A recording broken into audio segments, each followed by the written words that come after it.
നമസ്കാരം. ഇന്നത്തെ village addiction വാർത്തകളിലേക്ക് സ്വാഗതം. കേരയിൽ സിൽവർ ലൈൻ പദ്ധതി പിൻവലിക്കണമെന്നും പദ്ധതിക്കു വേണ്ടി സംസ്ഥാന സർക്കാർ ഇപ്പോൾ വീണ്ടും നടത്തുന്ന നീക്കങ്ങൾക്ക് അംഗീകാരം നൽകരുതെന്നും കേന്ദ്ര റെയിൽവേ മന്ത്രി അശ്വിനി വൈഷ്ണവിന് 25,000 കുടുംബങ്ങളുടെ സങ്കട ഹർജി. കേരയിൽ സിൽവർ ലൈൻ വിരുദ്ധ ജനകീയ സമിതിയാണ് പദ്ധതി പ്രദേശത്തെ 25,000 കുടുംബങ്ങളും കേരളത്തിൽ നിന്നുള്ള 15 എംപിമാരും ഒപ്പിട്ട ഭീമ ഹർജി സമർപ്പിച്ചത്.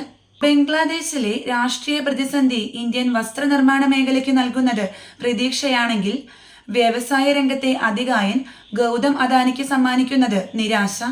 ബംഗ്ലാദേശിലേക്കുള്ള വൈദ്യുതി വിതരണ പദ്ധതിക്ക് പുതിയ സാഹചര്യങ്ങൾ ദോഷം ചെയ്യുമോ എന്ന ആശങ്കയിലാണ് അദാനി പവർ ലിമിറ്റഡ്. ഇന്ത്യയുടെ ആദ്യത്തെ അന്താരാഷ്ട്ര വൈദ്യുതി വിതരണ പദ്ധതിയാണ് കരിനിഴലിലായത്. ബംഗ്ലാദേശ് ഊർജ വികസന ബോർഡുമായി 25 വർഷത്തെ വൈദ്യുതി വിൽപ്പന കരാറിലാണ് അദാനി പവർ കമ്പനി 2017 ഒപ്പുവെച്ചത്. ബംഗ്ലാദേശിലെ സംഭവങ്ങൾക്ക് പിന്നിൽ വിദേശ ശക്തികൾക്ക് പങ്കുണ്ടോ എന്ന ചോദ്യം സർവകക്ഷി യോഗത്തിൽ ഉന്നയിച്ച് ലോക്സഭ പ്രതിപക്ഷ നേതാവ് രാഹുൽ ഗാന്ധി. വിദേശ ശക്തികൾക്ക്, പ്രത്യേകിച്ച് പാകിസ്ഥാന് വിഷയത്തിൽ പങ്കുണ്ടോ എന്നായിരുന്നു ചോദ്യം. ബംഗ്ലാദേശിലെ സംഭവ വികാസങ്ങളെക്കുറിച്ച് ചർച്ച ചെയ്യാൻ പാർലമെന്റിൽ ചേർന്ന സർവകക്ഷി യോഗത്തിനിടെയാണ് രാഹുൽ ചോദ്യം ഉന്നയിച്ചത്. ഇതേക്കുറിച്ച് അന്വേഷിക്കുന്നുണ്ടെന്ന് ജയശങ്കർ മറുപടി നൽകി. കേരളത്തിന്റെ എക്കാലത്തെയും ആവശ്യമായ all India institute of medical science AIIMS വിഷയത്തിൽ അനുകൂല സൂചന നൽകി കേന്ദ്ര സർക്കാർ. കേരളത്തിൽ എയിംസ് സ്ഥാപിക്കുന്ന കാര്യം കേന്ദ്ര സർക്കാരിന്റെ പരിഗണനയിൽ ഉണ്ടെന്ന് കേന്ദ്രമന്ത്രി JP നദ്ദ വ്യക്തമാക്കി. കൂടുതൽ സംസ്ഥാനങ്ങളിലേക്ക് എയിംസ് വ്യാപിപ്പിക്കുന്ന കാര്യം പരിഗണനയിലുണ്ട്. അതിലൊരു സംസ്ഥാനമാണ് കേരളമെന്ന് രാജ്യസഭയിൽ നദ്ദ പറഞ്ഞു.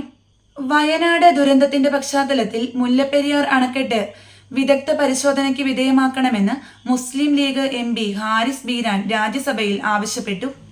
വിദഗ്ധ പരിശോധനയ്ക്ക് ശേഷം അണക്കെട്ട് സുരക്ഷിതമാണോ എന്ന് ജനങ്ങളോട് പറയണമെന്നും അതല്ലെങ്കിൽ പുതിയ അണക്കെട്ട് നിർമ്മിക്കാമെന്ന കേരളത്തിന്റെ നിർദ്ദേശം അംഗീകരിക്കണമെന്ന് തമിഴ്നാടിനോട് ആവശ്യപ്പെടണമെന്നും അദ്ദേഹം കൂട്ടിച്ചേർത്തു. വയനാടിലെ ദുരന്ത മേഖലയിലെ ഉപഭോക്താക്കളിൽ നിന്നും 6 മാസത്തേക്ക് വൈദ്യുതി ചാർജ് ഈടാക്കില്ല. ഇത് സംബന്ധിച്ച് KSEBിക്ക് നിർദ്ദേശം നൽകിയതായി വൈദ്യുതി മന്ത്രി K കൃഷ്ണൻകുട്ടി അറിയിച്ചു. സംസ്ഥാനത്ത് ഡ്രൈ ഡേയിൽ ഉപാധികളോടെ ഭാഗികമായി മാറ്റം വരുത്തുവാൻ കരട് മദ്യനയത്തിൽ ശുപാർശയെന്ന് സൂചന. ഡ്രൈ ഡേ മൂലം കോടികളുടെ നഷ്ടമുണ്ടാകുന്നുവെന്ന് ടൂറിസം രംഗത്ത് നിന്ന് പരാതി ഉയർന്ന സാഹചര്യത്തിലാണ് ഡ്രൈ ഡേയിൽ ഇളവ് വരുത്താൻ ശുപാർശ. അതേസമയം 1-ാം തീയതി എല്ലാ മദ്യഷോപ്പുകളും തുറക്കില്ല. മൈസ്, ടൂറിസം, ഡെസ്റ്റിനേഷൻ വെഡ്ഡിംഗ് അടക്കമുള്ളവയ്ക്ക് ഇളവ് നൽകാനാണ് ശുപാർശ വന്നിരിക്കുന്നത്. നേമം, കൊച്ചുവേളി റെയിൽവേ സ്റ്റേഷനുകളുടെ പേര് മാറ്റും. സംസ്ഥാന സർക്കാരിന്റെ ശുപാർശ കേന്ദ്രം അംഗീകരിച്ചു. നേമം ഇനി മുതൽ തിരുവനന്തപുരം സൗത്ത് എന്നും കൊച്ചുവേളി തിരുവനന്തപുരം നോർത്ത് എന്നും അറിയപ്പെടും. യാത്രക്കാർക്ക് ഗുണകരമായ തീരുമാനവുമായി റെയിൽവേ കേരളത്തിൽ ഉടൻ നടപ്പാക്കും. പന്തളം കൂരമ്പാലയിൽ ഷോക്കേറ്റ് 2 പേർ മരിച്ചു. പന്നിക്ക് വെച്ച കെണിയിൽ നിന്നാണ് ഷോക്കേറ്റത്. കർഷകരായ കൂരമ്പാല, തോട്ടുകര സ്വദേശികളായ PG ഗോപാലപിള്ള, ചന്ദ്രശേഖരൻ എന്നിവരാണ് മരിച്ചത്. ഷോക്കേറ്റ് ഗോപാലപിള്ള പിടയുന്നത് കണ്ടാണ് കർഷകനും അയൽവാസിയുമായ ചന്ദ്രശേഖരൻ ഓടിയെത്തിയത്. പന്നിശല്യം രൂക്ഷമായതിനാൽ പ്രദേശത്തെ വയലിൽ ഇലക്ട്രിക് കമ്പി കെട്ടിയിരുന്നു. അതിൽ നിന്നുമാണ് ഇരുവർക്കും ഷോക്കേറ്റത്. നിലവിളി കേട്ട് നാട്ടുകാർ ഓടിക്കൂടി മോട്ടോർ പുരയിൽ നിന്നുള്ള വൈദ്യുതി വിച്ഛേദിച്ച് ഇരുവരെയും ആശുപത്രിയിൽ എത്തിച്ചു. അടൂർ താലൂക്ക് ആശുപത്രിയിൽ എത്തിച്ചപ്പോഴേക്കും ഇരുവരും മരിച്ചിരുന്നു. തിരുവനന്തപുരം ജനറൽ ആശുപത്രിയിൽ ഗുരുതരമായ ശസ്ത്രക്രിയ പിഴവെന്ന് ആരോപണം. ശസ്ത്രക്രിയക്കിടെ കയ്യുറ ശരീരത്തിൽ തുന്നിച്ചേർത്തതായിട്ടാണ് പരാതി. എന്നാൽ ചികിത്സാ പിഴവ് ഉണ്ടായിട്ടില്ലെന്നും മുറിവിലെ പഴുപ്പ് പുറത്തേക്കു പോകാനായി ചെയ്തതാണെന്നുമാണ് ആശുപത്രി അധികൃതരുടെ വിശദീകരണം. ഇതു സംബന്ധിച്ച് ഡോക്ടർ തന്നോട് പറഞ്ഞിരുന്നില്ലെന്ന് ശസ്ത്രക്രിയയ്ക്ക് വിധേയനായ ഷിനു പറഞ്ഞു. മുതുകിലെ ശസ്ത്രക്രിയക്കിടെയാണ് നെടുമങ്ങാട് സ്വദേശി ഷിനുവിന്റെ ശരീരത്തിൽ കയ്യുറ തുന്നിച്ചേർത്തതായി കണ്ടെത്തിയത്.